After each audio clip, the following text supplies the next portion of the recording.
Hello दोस्तों, आज की इस वीडियो में हम देखेंगे प्रकाश संश्लेषण। ये हमारा एक बायोलॉजी का टॉपिक है, प्रकाश संश्लेषण, जो आपके बोर्ड एग्जाम अगर आप 2026 में मैट्रिक एग्जाम देना चाहते हैं तो उसके लिए काफी इंपॉर्टेंट है। VVI क्वेश्चन में है, 5 नंबर के क्वेश्चन में आपके आता है। तो आप क्या कर लेंगे, इसको अच्छे से समझ लेते हैं और जाके बोर्ड एग्जाम में कैसे लिखिएगा इस पूरे कॉन्सेप्ट को इस वीडियो में हम समझेंगे। तो उससे पहले एक शायरी से हम इस वीडियो को शुरुआत करते हैं कि मंजिल तो कठिन है हमारी, लेकिन मैं हार नहीं मानूंगा। मंजिल तो कठिन है हमारी, लेकिन मैं हार नहीं मानूंगा। इतना तो भरोसा है खुद पर, इस बार बाजी जरूर मारूंगा। तो इसी शायरी के साथ इस वीडियो की हम शुरुआत करते हैं कि अपने आप को क्या करना है, आपको पूरा भरोसा रखना है और आने वाले एग्जाम में आपको टॉपर बन के समझिए समाज के सामने दिखाना है कि हाँ, हमारे में भी काबिलियत है, हम भी जो सोच लेंगे वो कर सकते हैं। तो आइए इस वीडियो को हम शुरू करते हैं। तो हमारा टॉपिक है कि प्रकाश संश्लेषण। इंग्लिश में हम प्रकाश संश्लेषण को बोलते हैं फोटोसिंथेसिस। तो सबसे पहले इसका हम डिफिनीशन जानेंगे क्या होता है, इसका रासायनिक अभिक्रिया, रासायनिक समीकरण इसका क्या है, बोर्ड एग्जाम में ये भी पूछता है। और इसको प्रकाश संश्लेषण को होने के लिए कौन कौन सी चीजों की आवश्यकता होती है, किस कौन कौन सी चाहिए तो प्रकाश संश्लेषण क्रिया क्या होगी, आपकी हो पाएगी। तो इसी चीज को क्या करेंगे इस वीडियो में हम समझेंगे। तो अगर इतना केवल आपके एग्जाम में प्रकाश संश्लेषण केवल पूछता है तो समझिए क्या, इसको 2 नंबर के लिए पूछेगा।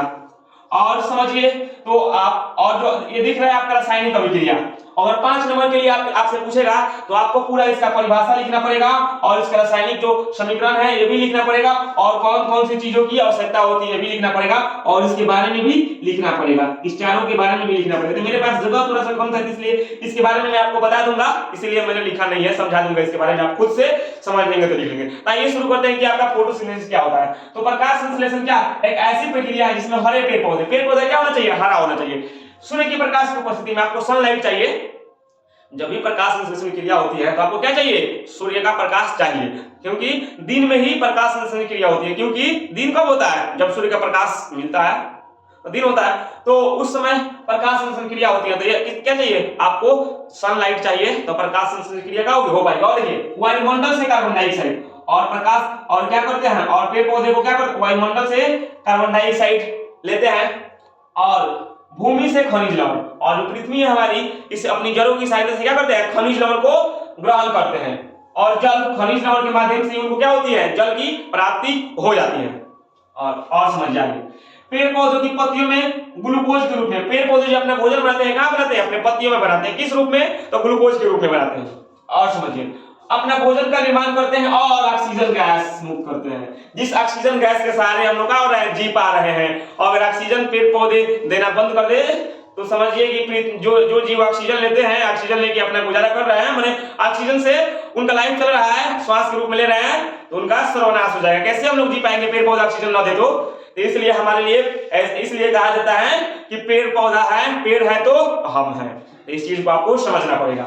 समझिए अपना भोजन निर्माण करते हैं और क्या, ऑक्सीजन गैस मुक्त करते हैं। इस पूरी प्रक्रिया को प्रकाश संश्लेषण, तो इस पूरे प्रोसेस को, इस पूरी प्रक्रिया को हम क्या बोलते हैं, इस पूरी प्रक्रिया को प्रकाश संश्लेषण बोलते हैं। तो इसका परिभाषा एक बार समझ लेते हैं, आप एग्जाम में आएगा तो कैसे लिखिएगा, तो आप लिख सकते हैं कि प्रकाश संश्लेषण एक ऐसी प्रक्रिया है जिसमें हरे पेड़ पौधे सूर्य के प्रकाश की उपस्थिति में क्या करते हैं, और वो वायुमंडल से क्या करते हैं, कार्बन डाइऑक्साइड ग्रहण करते हैं और भूमि से क्या, खनिज लवण ग्रहण कर लेते हैं। और आपको पता है कि पेड़ पौधे की पत्तियों में क्लोरोफिल, या उसको हिंदी में बोलते हैं पर्णरित, पाया जाता है। तो इस पूरी प्रक्रिया के द्वारा क्या करते हैं, प्रकाश संश्लेषण की क्रिया करते हैं और ग्लूकोज के रूप में क्या करते हैं, अपने भोजन का निर्माण करते हैं और ऑक्सीजन गैस मुक्त करते हैं। इस पूरी प्रक्रिया को हम क्या बोलते हैं, प्रकाश संश्लेषण यानी फोटोसिंथेसिस की प्रक्रिया बोलते हैं। तो मैं आशा करता हूं कि आपको याद हो गया होगा, आपके एग्जाम में 2 नंबर में आता है तो आप इतना लिख सकते हैं और आगे का प्रोसेस 5 नंबर में आपके एग्जाम में आता है तो आप क्या कीजिएगा, 5 नंबर में आएगा तो आपको एक समीकरण भी लिखना पड़ेगा। देखिए कह रहा है कि प्रकाश संश्लेषण की प्रक्रिया में निम्नलिखित रासायनिक अभिक्रिया, जब आपका प्रकाश संश्लेषण क्रिया होता है तो कौन सी रासायनिक अभिक्रिया, कौन सा रासायनिक समीकरण बनता है, इसको हम इस वीडियो में समझने वाले हैं। समझिए सबसे पहले आपको पता इसमें हो गया कि पेड़ पौधे क्या करते हैं, वायुमंडल से कार्बन डाइऑक्साइड ग्रहण करते हैं। तो मैंने यहाँ पे क्या लिख दिया है, कार्बन डाइऑक्साइड का फॉर्मूला होता है CO2 लिख दिया। और क्या, भूमि से क्या करते हैं, खनिज लवण या जल, तो मैंने जल का लिख दिया है क्या, H2O लिख दिया है।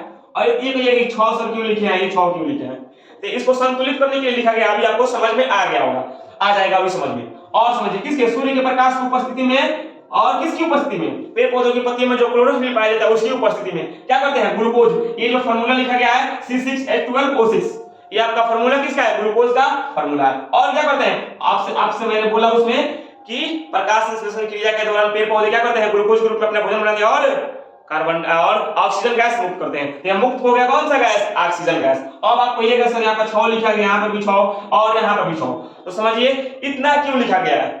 सबसे पहले तो CO2 लिखा गया है जो प्रकाश वायुमंडल से क्या लेते हैं, पेड़ पौधे लेते हैं, किसके लिए, प्रकाश संश्लेषण की क्रिया करने के लिए। और क्या करते हैं, H2O लिखा गया। H2O क्यों लिखा गया है, क्योंकि भूमि से ग्रहण करते हैं अपनी जड़ों के द्वारा, इसलिए H2O लिखा गया। और सूर्य के प्रकाश और क्लोरोफिल की उपस्थिति में, और किसका, ये दोनों की सहायता से लेके किसका निर्माण करते हैं, ग्लूकोज C6H12O6, ग्लूकोज की क्या करें, निर्माण कर दिया और ऑक्सीजन गैस मुक्त कर दी। तो आप देखिएगा यहाँ पर क्या लग रहा है, C6 यानी C6 लग गया। तो हमको संतुलित करने के लिए आपने पढ़ा होगा संतुलित रासायनिक अभिक्रिया। तो क्या किया जाता है, द्रव्यमान संरक्षण के नियम के पालन के लिए रासायनिक समीकरण को हमको संतुलित करना आवश्यक होता है। इसमें हम संतुलित कर देंगे, हमारे लिए अच्छा रहेगा। इसको संतुलित किया गया C6, यहाँ पर 6 लिख दिया गया, तो हमारा क्या हो गया, कार्बन संतुलित हो गया। H12 लिखा गया है, यानी तो हम लोग समझ रहे थे कि यहाँ पर जो आपका दिख रहा है C6, यहाँ पर 6 लगा हो गया है और 2 से, तो कीजिएगा तो इसका मतलब क्या दिख रहा है आपको, यहाँ पर जो H का मान है यानी हाइड्रोजन कितना दिया गया है, H दिया गया यहाँ पर कितना, इसकी परमाणु संख्या कितनी है, 12, इधर भी कितनी रहनी चाहिए, 12, यहाँ पर 12 है, तो ये ठीक है आपका। यहाँ पर 6 हमको लगाना पड़ा है, अगर 6 नहीं लगाते तो यहाँ पर 2 ही है, तो इसलिए हम 6 यहाँ पर लगा क्या किया है, संतुलित किया है। और आप देखिएगा O6 O6 और यहाँ पर हम, और इधर देखिएगा कितना, यहाँ 6 लगाए हैं तो वो 6 हो गया, और ये कितना हो गया, और आपका 2 है, आप फिर 2 से गुणा कीजिएगा तो ऑक्सीजन की परमाणु संख्या 12 और 6 18, इधर भी हमको 18 रहनी चाहिए। तो देख रहे हैं यहाँ पे 6 है और यहाँ पर 2 है, तो अगर यहाँ पर हम 6 लगा देते हैं तो यहाँ भी क्या होगा, ऑक्सीजन के परमाणु की संख्या 12 हो जाएगा और 6 जोड़ देंगे तो 18, यहाँ पर 6 गुना 12 6 18। तो इसलिए हम क्या किया है, ऑक्सीजन को संतुलित करने के लिए, मतलब जितने भी तत्व आपको दिख रहे हैं इसके परमाणुओं की संख्या को संतुलित करने के लिए, हम परमाणुओं को बराबर संख्या को बराबर करने के लिए हम संतुलित किए हैं। तो ये आपका रहा संतुलन की रासायनिक समीकरण। प्रकाश जब प्रकाश संश्लेषण क्रिया होते हैं तो उसके लिए रासायनिक समीकरण क्या है, ये भी आप एग्जाम में कभी पूछ जाता है, ये भी आप याद रखिएगा। और आगे हम चीज समझते हैं कि प्रकाश संश्लेषण की क्रिया के लिए मुख्य रूप से 4 तरह के अवयवों की आवश्यकता होती है। वो कौन कौन है, आइए समझते हैं। तो हमने ऊपर ही क्या किया है, ऊपर ही देख लिया है क्या, सूर्य का प्रकाश आपने ऊपर ही देखा था कि क्या सनलाइट में ही क्या होती है आपकी प्रकाश संश्लेषण की क्रिया हो पाती है। और क्या आपका कार्बन डाइऑक्साइड, हमने देखा कि पेड़ पौधे क्या वायुमंडल से कार्बन डाइऑक्साइड क्या कर रहे थे, ग्रहण कर रहे थे। अब क्लोरोफिल यानी इसको हिंदी में बोलते हैं क्या, पर्णहरित, जो पेड़ पौधों की क्या पत्तियों में ही पाया जाता है। और क्या, खनिज लवण, जो पेड़ पौधे जड़ द्वारा ग्रहण करते हैं। इसमें आपको क्या लिखना है, ये आपके 5 नंबर में अगर एग्जाम में आता है तो सबसे पहले परिभाषा और उसके बाद से क्या आपका रासायनिक समीकरण लिख देना है, और उसके बाद से 4 चीजों की आवश्यकता होती है और 2-3 लाइन में इसके बारे में भी लिख देना है। तो आपको क्या मिलेगा, आपको 5 नंबर पूरे के पूरे मिल जाएंगे। और चलिए समझते हैं इसी को, प्रकाश संश्लेषण को, कि प्रकाश संश्लेषण के बारे में, सूर्य का प्रकाश को समझते हैं। तो आप इसमें क्या लिखेगा, आप इसमें लिख सकते हैं कि प्रकाश संश्लेषण की क्रिया में सूर्य का प्रकाश एक महत्वपूर्ण अवयव है। सूर्य के प्रकाश की उपस्थिति में ही क्या प्रकाश संश्लेषण की क्रिया हो पाती है, ये लिख सकते हैं आप इसमें, 2-3 लाइन में हो जाएगा। और क्या, कार्बन डाइऑक्साइड में आप लिख सकते हैं कि पेड़ पौधे जो होते हैं वायुमंडल से CO2 यानी कार्बन डाइऑक्साइड क्या करते हैं, ग्रहण करते हैं। किसके माध्यम से ग्रहण करते हैं, तो आपको पता है कि पेड़ पौधे के पत्तियों में अनेक छोटे-छोटे छिद्र होते हैं जिसको क्या बोलते हैं, रंध्र या स्टोमेटा, उसी की सहायता से क्या करते हैं, कार्बन डाइऑक्साइड पेड़ पौधे ग्रहण करते हैं। इसमें आप लिख सकते हैं। और आपका क्लोरोफिल या पर्णहरित, इसमें आप क्या लिखिएगा, इसमें लिख सकते हैं कि पेड़ पौधों की पत्तियों में क्लोरोफिल क्या होता है, पाया जाता है। क्लोरोफिल के कारण ही पेड़ पौधों की पत्तियां का जो रंग होता है हरा होता है। आप पेड़ पौधे जो क्या करते हैं, अपना भोजन पत्तियों में बनाते हैं, तो इसमें आप क्लोरोफिल के बारे में क्या ये बात लिख सकते हैं। और क्या, खनिज लवण यानी जल, इसमें लिखिएगा कि पेड़ पौधे अपनी जड़ों की सहायता से क्या खनिज लवण ग्रहण करते हैं और पेड़ पौधों को खनिज लवण की माध्यम से ही जल की प्राप्ति हो जाती है। इसमें 2 लाइन क्या कीजिएगा, 2 लाइन इसमें, मतलब इसमें आपको कुछ 2 लाइन 3 लाइन इसमें लिख देना है, तो समझिए आपका 5 नंबर क्या होगा, मिल जाएगा। बहुत ही इंपॉर्टेंट सवाल है। तो ये रहा आपका प्रकाश संश्लेषण क्या है और इसका समीकरण क्या है और किन किन चीजों की आवश्यकता होती है प्रकाश संश्लेषण को करने के लिए। तो मैं उम्मीद करता हूं कि आप लोगों को पूरे अच्छे तरीके से समझ में आ गया होगा जी। धन्यवाद आप लोगों का।